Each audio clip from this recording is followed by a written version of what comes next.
ولقد رآه الناس وقد آمنت به قلة.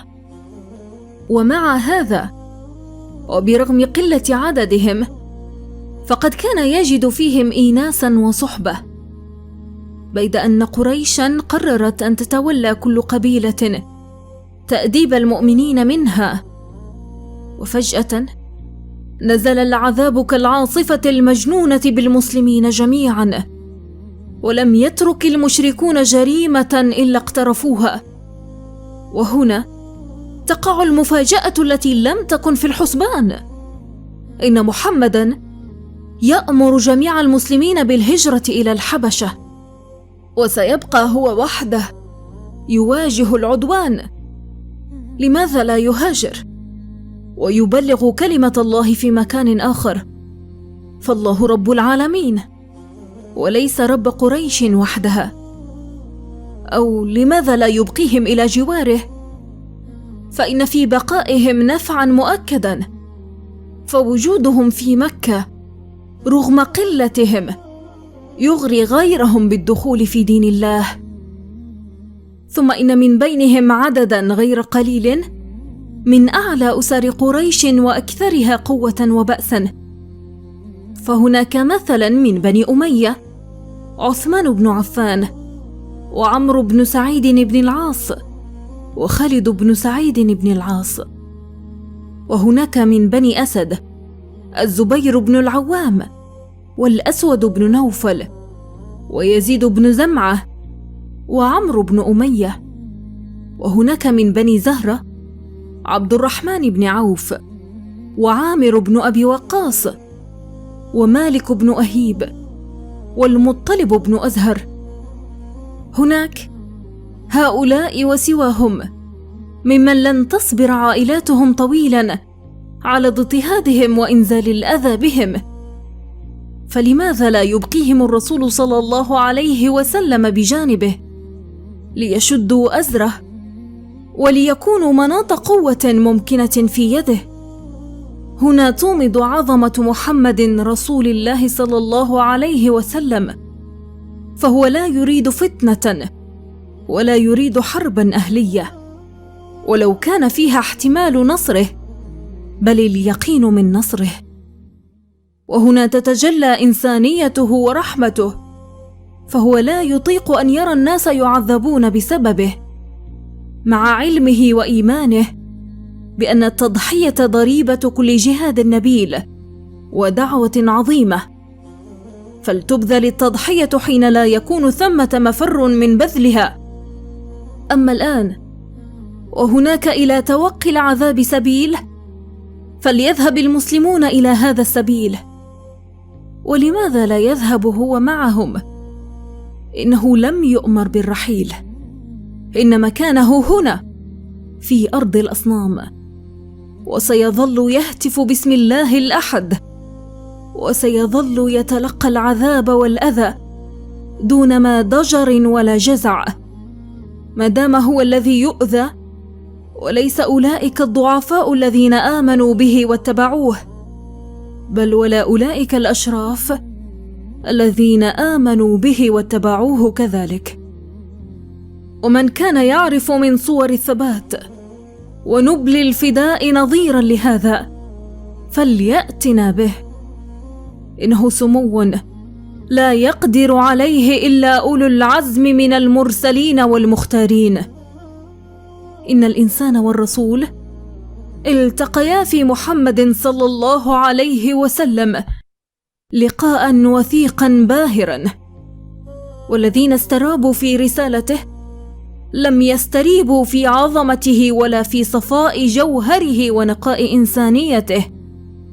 وإن الله الذي يعلم أين يجعل رسالته قد اختار لها إنسانا يزكيه أقصى ما تطمع البشرية في إدراكه من رفعة وسمو وأمانة.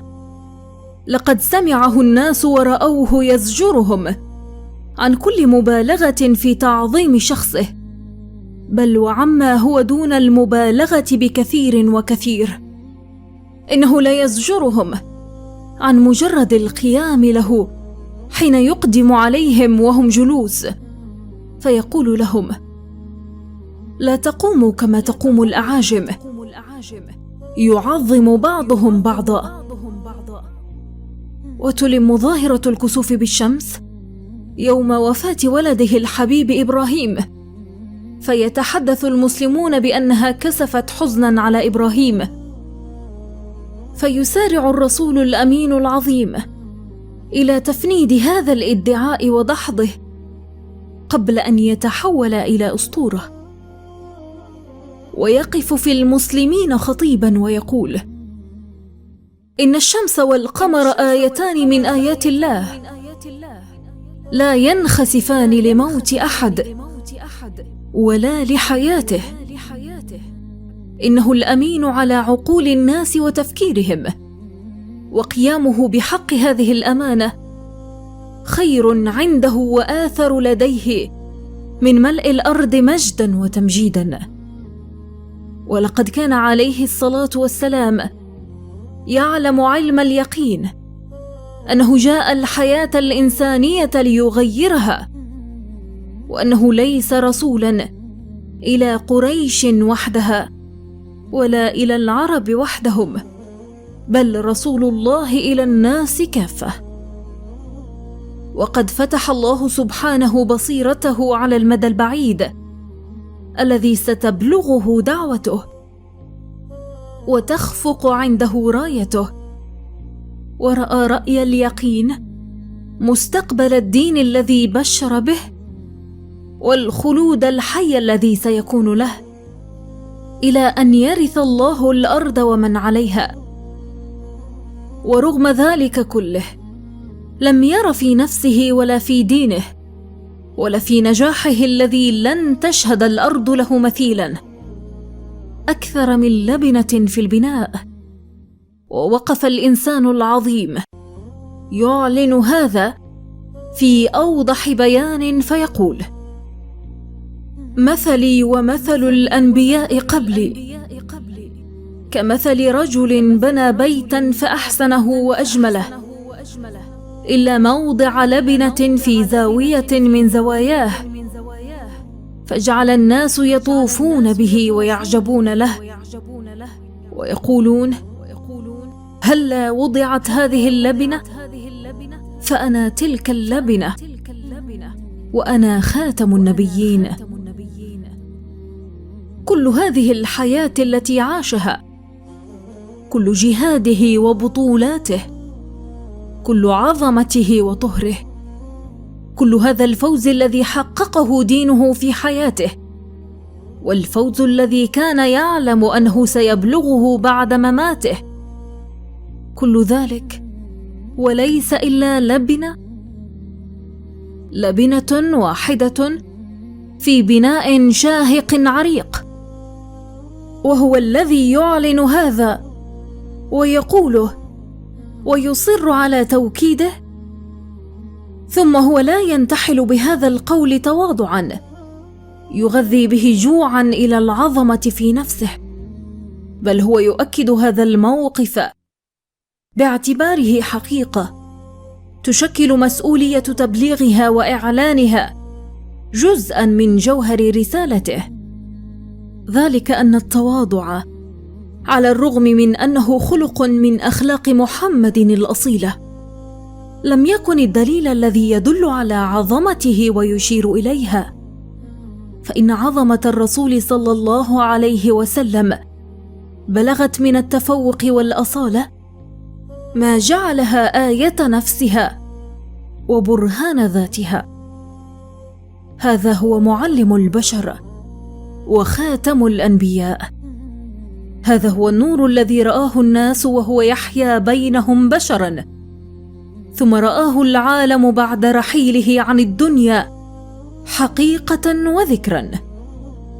والآن ونحن ذاهبون إلى لقاء نفر من أصحابه الكرام على صفحات الكتاب المقبلة، حيث يبهرنا من إيمانهم وتضحياتهم ومن عظمة الغرض الذي أقاموه لحياتهم ما لا نكاد نعرف له نظيرا، فإن كل أسباب هذا الإعجاز ستكون واضحة أمامنا.